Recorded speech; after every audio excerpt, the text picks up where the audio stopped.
Boa noite, amados irmãos. Quero saudar a todos com a santa e gloriosa paz de nosso Senhor e Salvador Jesus Cristo. Amém. E dizer que é um privilégio, é uma satisfação. E nós sabemos que todo privilégio ele implica em responsabilidade.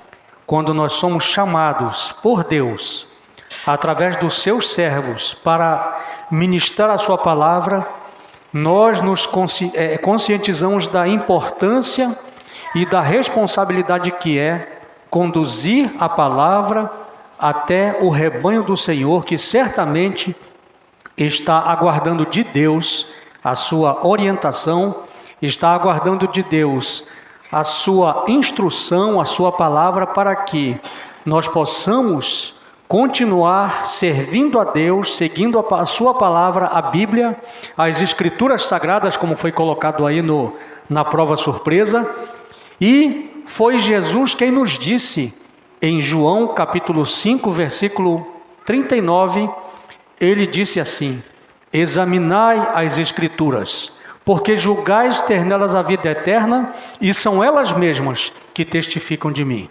Portanto, nós temos essa responsabilidade de trazer o tema que nos foi proposto, que ele tem por título, além do primeiro tema sobre a família, deixando um legado para a próxima geração.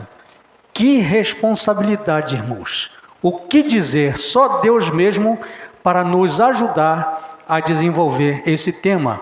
E antes de começar, eu quero agradecer também desde já ao pastor Júlio César por ter nos convidado, agradecê-lo também por ele já ter participado conosco, celebrando a ceia lá em Manápolis, agradecer pela sua disponibilidade, pela sua disposição e por esse desejo de compartilhar conosco, de também incentivar que pessoas estejam conosco lá em Manápolis. Nós estamos sediados no quilômetro 129 da Manaus-Itacoatiara, é a primeira Igreja Batista da Fé em Manápolis, que na verdade o trabalho é como igreja organizada, vai fazer 2 aninhos, mas nós já militamos lá há 14 anos. E o Senhor, pela sua graça, Ele tem nos dado que pessoas têm ido àquele lugar para colaborar conosco. Ele tem nos dado a possibilidade de já haver conversões naquele lugar, batizados naquele lugar, pessoas da igreja local que de 15 em 15 dias nós estamos com eles e eles estão conosco, e isso para nós é uma grande alegria. Nós sabemos que aonde o Evangelho chega, as pessoas nunca mais serão as mesmas, principalmente quando elas se doam, quando elas abrem os seus corações para Cristo, quando elas escolhem servir a Deus e deixar os seus projetos, aquilo que elas queriam, aquilo que elas pensavam, e priorizam o reino de Deus. Quando isso acontece, certamente o Evangelho causa um impacto maravilhoso de transformação, de novas vidas, de novas criaturas. E nós nessa noite queremos falar sobre novas criaturas. Queremos falar sobre famílias que foram transformadas e que precisam seguir os princípios da palavra de Deus, que precisam perseverar em um mundo tão difícil, em um mundo onde nós vemos que as pessoas não querem saber de Deus, mas ainda bem que Deus sempre levanta o seu remanescente. Deus sempre tem aquele povo que é fiel a Ele e que por isso será o alvo das suas bênçãos, da sua misericórdia, da sua bondade, do seu cuidado maior. Então, nessa noite, amados, nós queremos compartilhar com vocês esse tema sobre famílias. Como podemos deixar um legado para a próxima geração? Vamos ver primeiro o que diz a palavra de Deus. Gostaria de pedir àqueles que puderem, por favor, se coloquem de pé e abram as suas Bíblias para o Salmo de número 127. É um salmo que vai falar sobre família, ele vai nos mostrar o que nós devemos fazer, o que nós precisamos fazer, que possamos meditar nessa palavra, que façamos dessa palavra, sempre lembremos que o Senhor tem na sua palavra ensinamentos maravilhosos sobre a família. E diz assim a palavra do Senhor.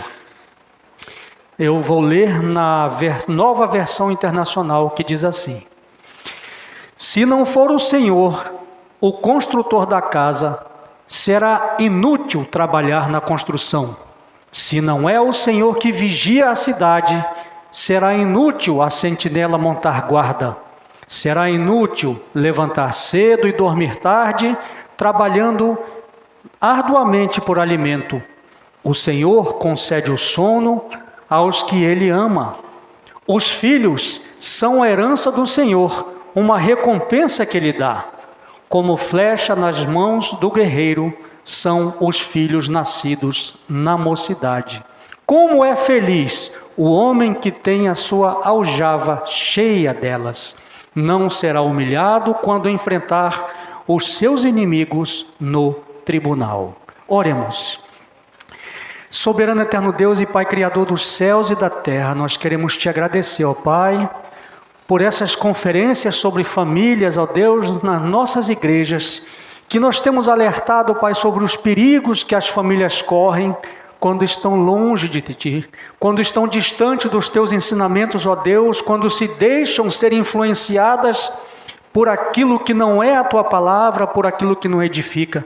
Mas, Senhor, nós sabemos que Tu, como construtor das nossas casas, como aquele que projetou as famílias desde o livro de Gênesis, nós queremos Te agradecer porque na Tua palavra nós temos toda a orientação para que as nossas famílias possam progredir, Senhor Deus, espiritualmente, para que as nossas famílias possam estar sempre na Tua casa buscando o conhecimento, buscando o pão da vida, aquele que alimenta a nossa vida espiritual, para depois nós lutarmos pelo material, porque nós precisamos, Senhor Deus, estar bem estruturados, bem alicerçados, nós precisamos, ó Deus, estar fortalecidos, porque sabemos que o nosso inimigo ataca, mas também sabemos que contigo nós somos mais do que vencedores. Portanto, Pai querido, nos abençoa nessa noite e fala conosco e nos mostra, Senhor Deus, nos dá a Tua direção, que tudo que falarmos e fizermos seja conforme o Teu querer, seja, Senhor Deus, para a honra e glória do Teu santo e bendito nome. É o que nós Te pedimos nessa noite e desde já Te agradecemos, em nome de Jesus. Amém. Podem sentar, amados. Então nós observamos que esse salmo, ele fala sobre família, né? Ele, inclusive, o próprio título dele, ele vai dizer que em algumas versões vai dizer construindo um lar na presença de Deus, um lar abençoado por Deus. Ele mostra que Deus precisa ser o centro, a prioridade no nosso lar. Nós precisamos, não podemos nos afastar da palavra de Deus, dos ensinamentos bíblicos, para que nós tenhamos uma família bem edificada, uma família que de fato possa ser reconhecida por esse mundo de trevas como luz, que possa ser reconhecida como uma família cristã, uma família diferente, onde as pessoas encontrem a paz, a harmonia. O que hoje está tão difícil nas famílias é encontrar harmonia. Há uma desarmonia muito grande, mas nós temos o privilégio de, através da Bíblia, através dos salmos, através do Evangelho, através das cartas pastorais, das cartas gerais, nós encontramos muitos ensinamentos sobre família. Todos nós sabemos que a família, como já dissemos, é um projeto de Deus, mas atualmente ela tem sofrido muitas influências que podem abalar a sua estrutura e a sua base. E por isso, precisamos pedir a Deus sabedoria para que possamos construir um lar seguro em tempos difíceis. E, amados, quando me foi proposto esse tema sobre família, eu comecei a pensar, o que dizer para a igreja do Senhor? É claro que a sua palavra é fundamental, é a prioridade, mas nós pesquisando, encontramos em um site que tem algumas pregações do pastor Billy Graham, algumas mensagens que ele deixou. Ele também deixou um legado, né? Todo mundo conhece Billy Graham e sabe que ele foi um grande servo de Deus. Teve coragem até de dizer para o presidente dos Estados Unidos, Por que que os Estados Unidos estão desse jeito? E o presidente perguntou por quê?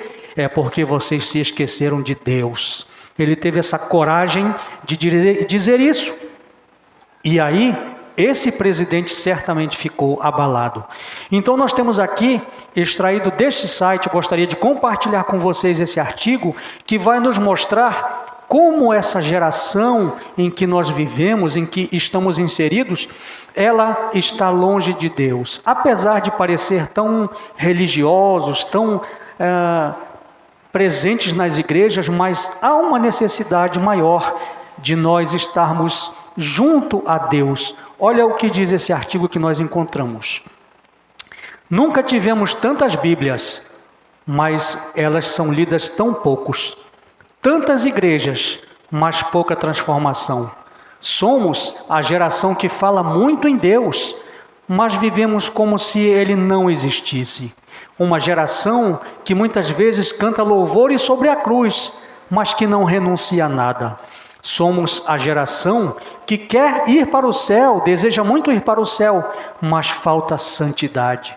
Perdão sem arrependimento, graça sem transformação.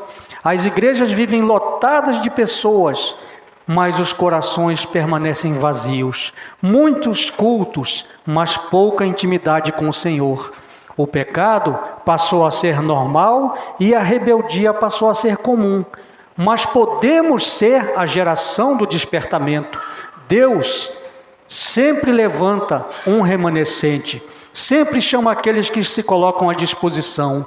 E Ele nos chamou para sermos uma geração não de cristãos nominais, mas que vive o verdadeiro Evangelho.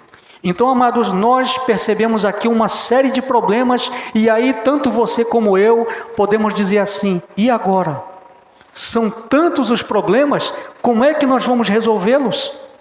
Como é que nós vamos mudar esse quadro tão desastroso em que a nossa nação se colocou por causa dos governantes que criaram leis contra a palavra de Deus, por causa de famílias que desprezaram o conhecimento da Bíblia, dos seus antepassados que mostravam a necessidade de Deus estar em primeiro lugar? Hoje você não vê tantos nas casas as pessoas agradecendo o alimento como nós fazíamos. E como nós fazemos ainda bem, como eu disse, há sempre aqueles que permaneceram na doutrina, há sempre aqueles que permaneceram na palavra, e essa é a razão da Igreja de Cristo permanecer aqui. Então, amados, nós precisamos resgatar esses bons costumes, nós precisamos resgatar essas boas práticas, aquilo que o Senhor nos ensinou, para que o inimigo não venha cirandar nos nossos lares, para que o inimigo não venha ser vencedor, mas para que ele seja derrotado, nós precisamos tomar uma postura, uma decisão, e fazer como algumas pessoas fizeram nos tempos antigos. Aqui no Salmo de número 78, a partir do versículo 3, nós vamos começar a encontrar a solução para esse problema. Salmo 78, versículo 3, vai dizer sobre pessoas que deixaram um legado. Mas o que é legado? Legado é tudo aquilo que nós deixamos para as próximas gerações, sejam práticas, sejam testemunhos, sejam ações, alguma coisa que as pessoas vão lembrar que nós fizemos e que elas vão querer seguir. Mas o principal legado que nós podemos deixar é o legado espiritual. São os ensinamentos da palavra de Deus, os valores morais, o testemunho de vida. Esse sim vai impactar a próxima geração. A fé, a confiança em Deus, a comunhão, a caminhada com Cristo, a fidelidade, a perseverança, são alguns deles que nós já conhecemos, mas precisamos colocar em prática para que nós tenhamos uma vida de sustentação diante das tempestades que ainda virão, porque nós sabemos que o mundo jaz no maligno e certamente Satanás não é a favor daqueles que lutam por suas famílias. No Salmo 78, versículo 3, como nós vamos ler aqui: Vamos ver o que fizeram os antigos para que a palavra chegasse até nós. O que ouvimos e aprendemos, o que nos contaram nossos pais, não encobriremos a seus filhos, contaremos à vindoura geração os louvores do Senhor e o seu poder e as maravilhas que fez, a fim de que a nova geração os conhecesse. Filhos que ainda hão de nascer se levantassem e por sua vez os referissem aos seus descendentes, para que pusessem em Deus a sua confiança e não se esquecessem dos feitos de Deus, mas lhe observassem os mandamentos. Que maravilha, amados! Salmo 78, do versículo 3 até o 7. Então nós encontramos aqui a importância de nós falarmos sobre a palavra de Deus para os nossos familiares. Nós encontramos aqui a importância de nós orarmos juntos com as nossas famílias, naquele momento de comunhão, naquele momento em que estamos todos unidos, de nós compartilharmos aquilo que nós estamos aprendendo através da Bíblia.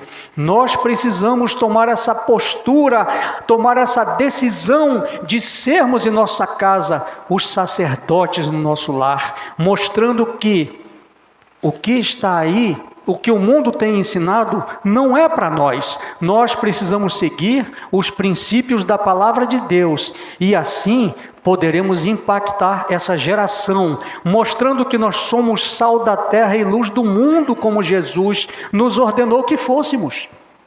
Ele não pediu que nós fôssemos, ele disse: vós sois o sal da terra, vós sois a luz do mundo.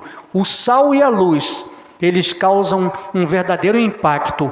O sal, ele vem de dentro para fora e a luz vem de fora para dentro. E nós, na nossa vida espiritual, precisamos fazer isso.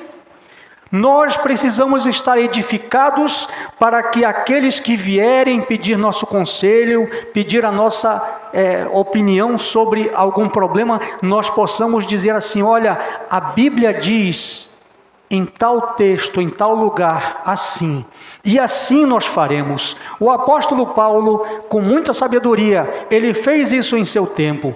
Em 1 Coríntios capítulo 2, versículo 1, ele disse com a ousadia que o Espírito Santo lhe deu: sede os meus imitadores, como eu o sou de Cristo. E do mesmo modo, amados, nós podemos, como o apóstolo Paulo, que usou a sua própria vida para chamar a atenção àquela igreja lá em Corinto, nós também, como nosso exemplo, através do nosso testemunho, nós podemos fazer o mesmo. Nós podemos dizer: olha, eu tenho buscado imitar a Cristo.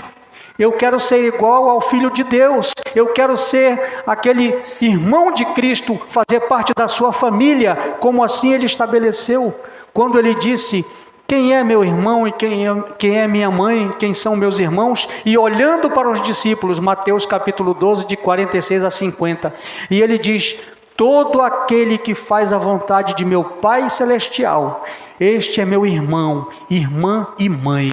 Naquele momento o Senhor Deus, Jesus Cristo, Ele estabelecia uma família muito maior do que a família sanguínea. Ele estabelecia a família cristã.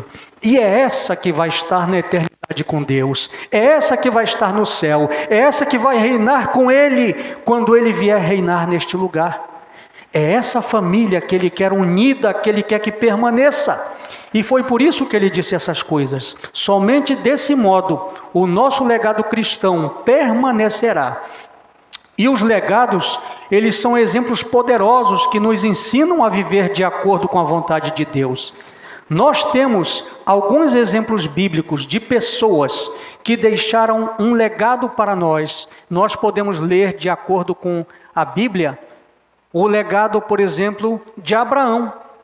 Abraão, ele foi um homem tão importante, ele ainda era Abrão, lá no capítulo 12 de Gênesis, quando ele é chamado por Deus. E o primeiro chamado que ele recebe é um desafio. Muitas vezes nós também somos desafiados e precisamos atender a Deus e fazer com que esses desafios em nossas vidas se tornem uma realidade.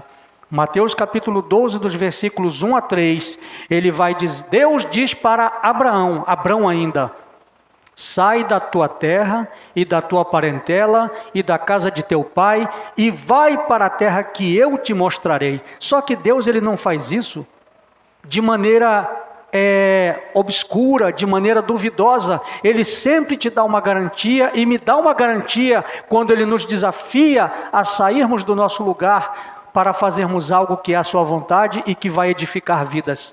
Aí ele deu a condição. Ele disse que ele abençoaria Abraão. Ele diz que Abraão seria bendito em toda a terra. Ele diz que Abraão, ele seria uma grande nação e em ti serão benditas todas as nações da terra. Eu abençoarei os que te abençoarem e amaldiçoarei os que te amaldiçoarem. E Abraão se dispôs a obedecer, mesmo sem entender muito sobre aquilo que Deus havia dito, mas por um ato de fé genuína, Abraão obedeceu. E aí você me pergunta, foi fácil? Não, Deus não prometeu que seria fácil. Jesus disse, no mundo tereis aflições, mas como já dissemos, todas as vezes que o Senhor nos dá uma missão, Ele também nos dá a capacitação para que nós possamos cumprir com essa missão. Já no capítulo 13 de Gênesis, Abraão teve um desentendimento. Houve um desentendimento em sua família. Seu sobrinho Ló se desentendeu com ele, porque eles eram muito ricos e eles tinham muito gado, muitas riquezas, e aí os pastores de Ló começaram a se desentender com os pastores de Abraão. E aí o que aconteceu? Nós encontramos na vida desse homem uma característica que nós devemos ter como líderes em nossas famílias: sermos pacificadores. Assim como aquela bem-aventurança, bem-aventurados os pacificadores, porque serão chamados filhos de Deus.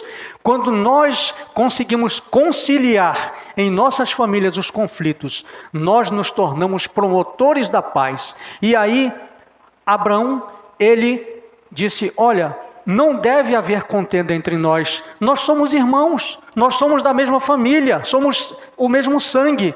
Então vamos fazer assim. Vamos nos apartar um do outro, vamos nos afastar temporariamente. Se você for para a direita, eu vou para a esquerda, e se você for para a esquerda, eu vou para a direita. E aí, Abraão tomou essa posição, e aí ele foi para a terra prometida, e Ló foi em direção a Sodoma. Nós precisamos ter muito cuidado também com as escolhas que vamos fazer. Nós precisamos, de fato, pedir a Deus que nos ajude na tomada de decisões, porque há certas decisões que podem afetar os nossos dias. Há certas decisões que podem afetar os nossos meses e há certas decisões que podem afetar para o resto da vida. E aí, Ló e Abraão se separaram. Ló foi em direção a Sodoma. Lá no capítulo 14, vocês vão encontrar Abraão tendo que libertar o seu sobrinho, porque ele havia sido levado cativo, houve uma guerra, e lá o sobrinho se envolveu num problema, e o tio Abraão, que era temente a Deus, foi e libertou o seu sobrinho. Uma atitude assim, amável, de alguém que não guardou rancor, apesar de ter havido aquele desentendimento. E nós encontramos ainda na vida de Abraão, no capítulo 24, para não nos alongarmos muito, no capítulo 24, a Bíblia diz que Abraão era velho e avançado em dias, mas em tudo o Senhor o havia abençoado. E aí, Abraão, ele tinha um filho chamado Isaque. Esse filho já estava moço e ele precisava de uma esposa. Então, o que Abraão fez? Ele, conversando com o seu servo, o mais antigo da sua casa, que se chamava Eliezer, o Damasceno, ele diz assim, olha Eliezer, eu preciso que o meu filho tenha uma esposa. Eu já estou no fim dos meus dias, mas eu não quero que seja qualquer mulher. Eu quero que seja uma esposa temente a Deus. Eu quero que você não escolha essas moças que tem aqui nas proximidades que não temem ao nosso Deus. Eu não quero as filhas de Canaã. Eu não quero aquelas mulheres que adoram outros deuses. vai lá na minha parentela, lá na Mesopotâmia, e escolhe uma daquelas moças que é da minha família. E aí esse homem, Eliezer, ele faz ajoelhar os camelos. Ele também era temente a Deus e diz: Senhor, permita que a minha missão seja abençoada. E aí, quando ele vê uma moça, ele diz assim: Senhor, aquela moça que oferecer água a mim e aos meus camelos, essa será a esposa do filho do meu patrão. Né? Então, ele está ali e de repente vem uma moça muito formosa, uma moça muito bonita. E ele olha aquela moça caminhando e lá vem ela, e de repente ela olha para este homem que ela nem conhecia e diz assim, ele diz para ela: dá-me de beber um pouco d'água. E ela diz: bebe, meu senhor, abaixa o cântaro e dá também aos seus animais. E aquele homem adorou, se prostrou e agradeceu a Deus, porque Deus havia providenciado a esposa que seria de Isaque, que se chama Rebeca. Então o que isso nos ensina? Como pais, nós precisamos escolher o melhor para os nossos filhos, principalmente pessoas tementes a Deus, pessoas que tenham o nosso mesmo ideal, de buscar ao Senhor, de nos prostrarmos, de conhecer a sua palavra, de viver uma vida em santidade. E Rebeca foi essa moça, e ela casou com Isaque. A Bíblia diz que ela foi colocada na mesma tenda onde morava sua mãe Sara, que já havia falecido, e Rebeca consolou Isaque. Nós precisamos de pessoas consoladoras. Nós precisamos de pessoas parceiras que nos ajudem, que compartilham as nossas opiniões e que nos mostrem também, se nós estivermos errados, possam nos ajudar, nos orientar. Nós não podemos ser autoritários, arrogantes e acharmos que sabemos tudo, não. E Deus sempre coloca essas pessoas idôneas, auxiliadoras, para nos ajudarem. Então esse é o exemplo de Abraão, um pai que adorou a Deus, um pai que conciliou rebeliões, problemas difíceis, um pai que soube como contornar contendas na própria família e um pai que escolheu uma mulher para que seu filho fosse feliz. Ele quis que o seu filho tivesse um lar feliz. Então, Abraão é um exemplo para nós. Não é à toa que ele é chamado de o pai da fé. E a fé que Abraão teve, é a mesma fé que nós devemos ter, porque nós somos filhos de Abraão através da fé. Vamos ver mais um exemplo também conhecido por nós. Moisés. Moisés foi um grande líder e ao mesmo tempo libertador do povo que estava no Egito, escravizado pelo faraó. Uma vida marcada por desafios. Também Moisés deixou o seu legado. Ele nos ensina sobre liderança, sobre coragem e a importância de manter-se fiel à missão que Deus o confiou, ainda que muitas vezes relutando, mas sempre prosseguindo, sempre indo em frente.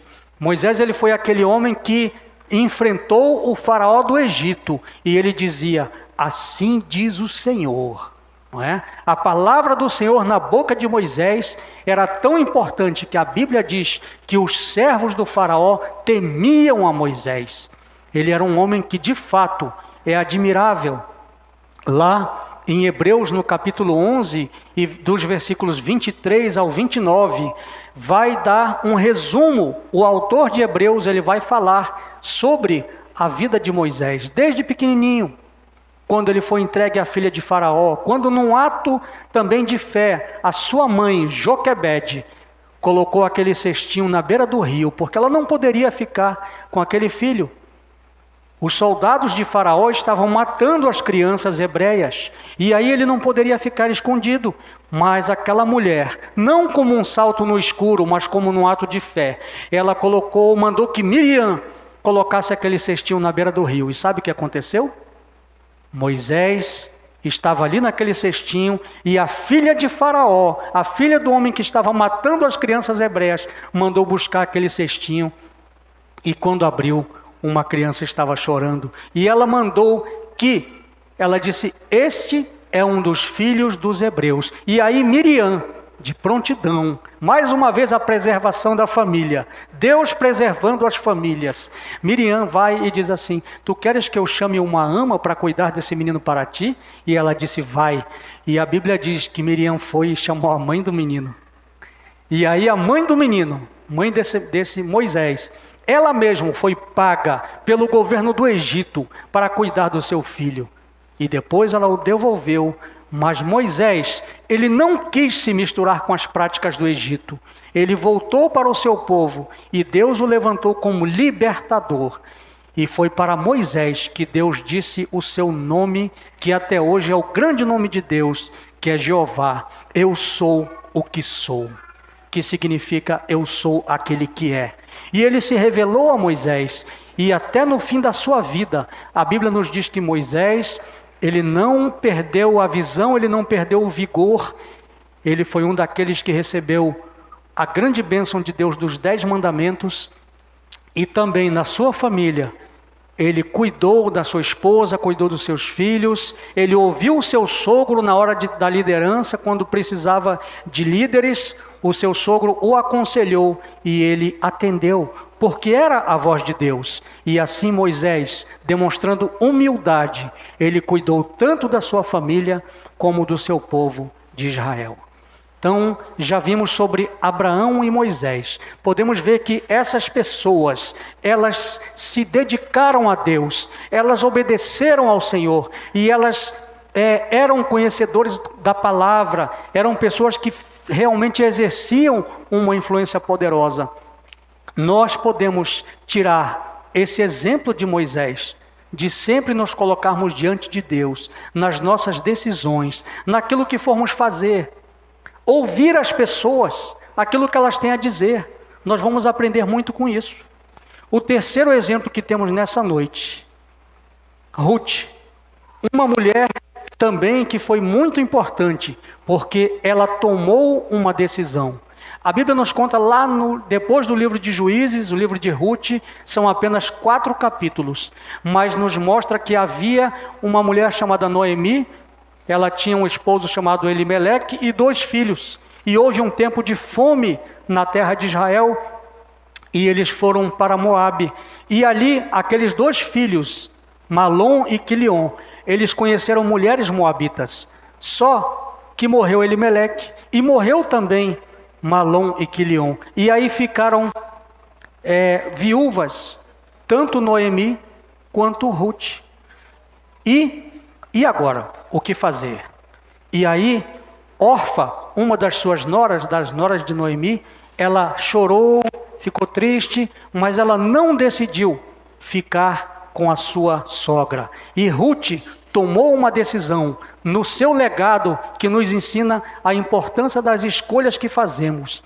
Essas escolhas, elas podem determinar, como já dissemos, o nosso futuro. Em Ruth capítulo 1, versículos 16 a 17, a Bíblia vai nos dizer que Ruth tomou a decisão de acompanhar a sua sogra na volta para a terra de Israel. E ela disse: olha, não insista para que eu te deixe.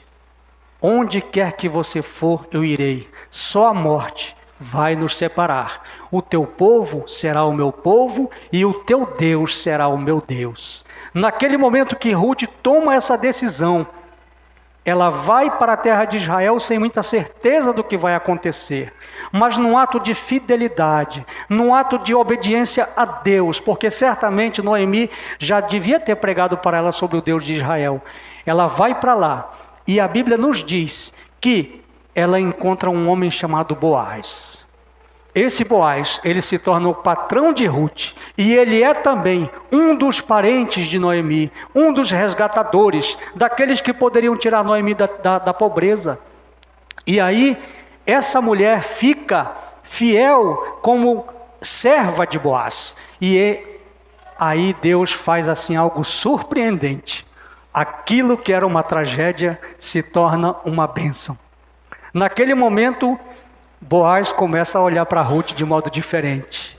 E essa mulher obediente, obedecendo a sua sogra e aquele seu patrão, Deus vai abençoar que no final da história, queria que vocês lessem esse livro, Ruth, Leiam até o capítulo 4, até o final, e vocês vão ver que Ruth casa com Boaz. Uma mulher que já não tinha mais o seu marido. Seu marido havia morrido, ela era viúva. Noemi também era viúva e voltou a ser amparada por Boaz. Ele comprou tudo que pertencia a Elimeleque. E agora, Noemi tinha uma casa e Ruth tinha um lar. Então é assim que Deus faz quando nós confiamos nele. Esse tipo de influência é que o mundo precisa saber, é que o mundo precisa conhecer. E o mais maravilhoso dessa história, Ruth, pela sua obediência, pelo seu legado, pela sua decisão, ela entrou na família de Jesus. Se você for ler, o que vai acontecer? Ruth tem um filho chamado Obed. E Obed gerou a Jessé. E Jessé gerou ao rei Davi. E o rei Davi traz Jesus Cristo na sua descendência. Então, amados, quando nós nos colocamos diante de Deus, na nossa posição, certamente Deus pode fazer muito por nós. Mas nós precisamos obedecer, nós precisamos ser fiéis.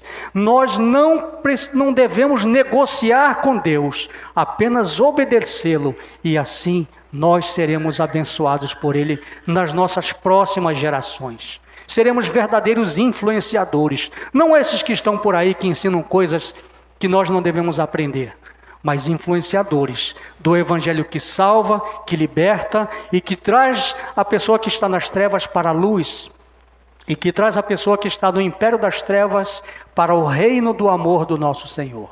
E mais um exemplo para nós, amados, um exemplo também de família, um exemplo de herança de família. Como Deus pode fazer quando nós transmitimos o Evangelho de geração a geração? Vamos encontrar aqui um exemplo de um homem que foi influenciado por sua avó e por sua mãe, que eram mulheres crentes, tementes a Deus. Esse exemplo nos faz refletir sobre a importância de ensinar e criar os nossos filhos na caminhada com Cristo. O exemplo de Timóteo.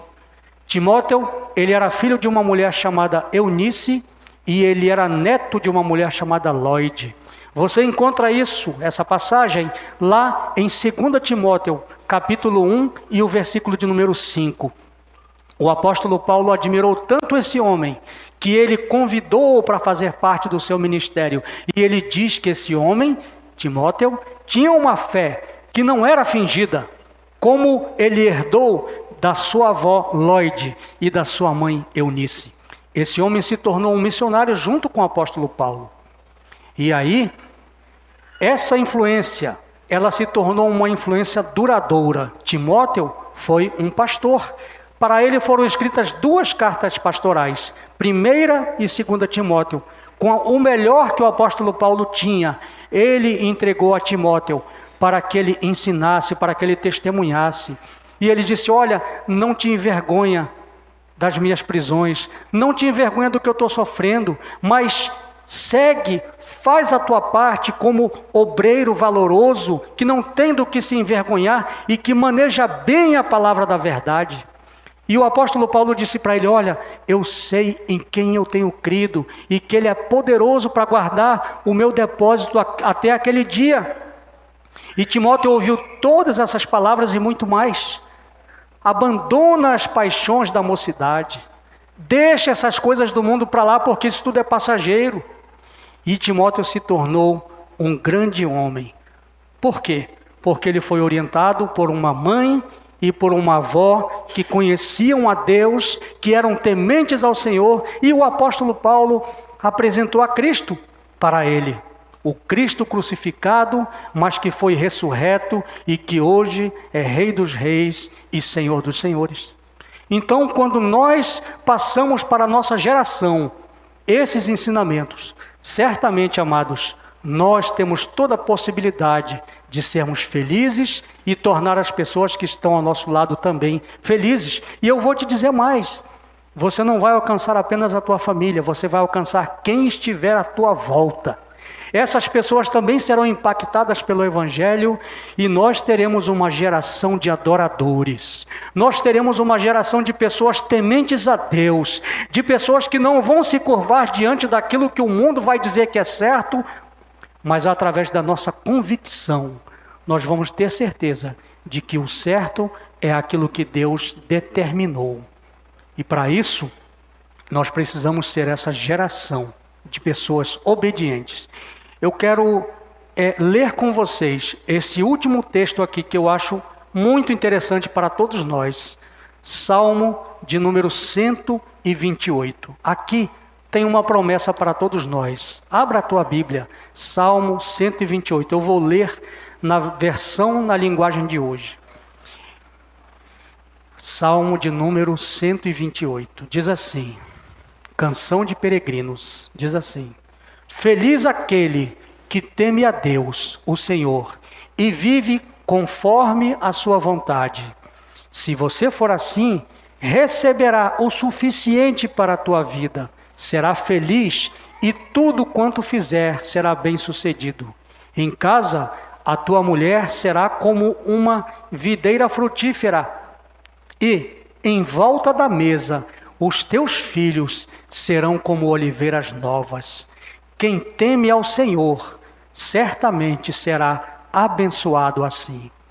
Que lá do Monte Sião o Senhor o abençoe, e que em todos os dias da tua vida você veja o progresso de Jerusalém e que você viva para ver os teus netos. Louvado seja o nome do Senhor. Que nós possamos, amados, aplicar tudo isso que nós entendemos de Abraão, de Moisés, de Timóteo, de Ruth, dos Salmos 127 e 128. Lembrando, se o Senhor não edificar a casa, a família, em vão trabalham os que a edificam. Se o Senhor não guardar a cidade, em vão vigia a sentinela. Que o Senhor nos abençoe e que essa igreja continue sendo fortalecida no Senhor e na força do seu poder. E mais uma vez, amados, agradeço ao pastor Júlio. Eu espero que nós tenhamos aprendido do Senhor Deus aquilo que Ele quer para nós. Famílias fortalecidas, igrejas fortalecidas. Famílias obedientes, igrejas de crentes. Famílias corajosas, igrejas ousadas. Famílias tementes a Deus, igrejas que pregam o verdadeiro evangelho. Que Deus nos abençoe. Amém.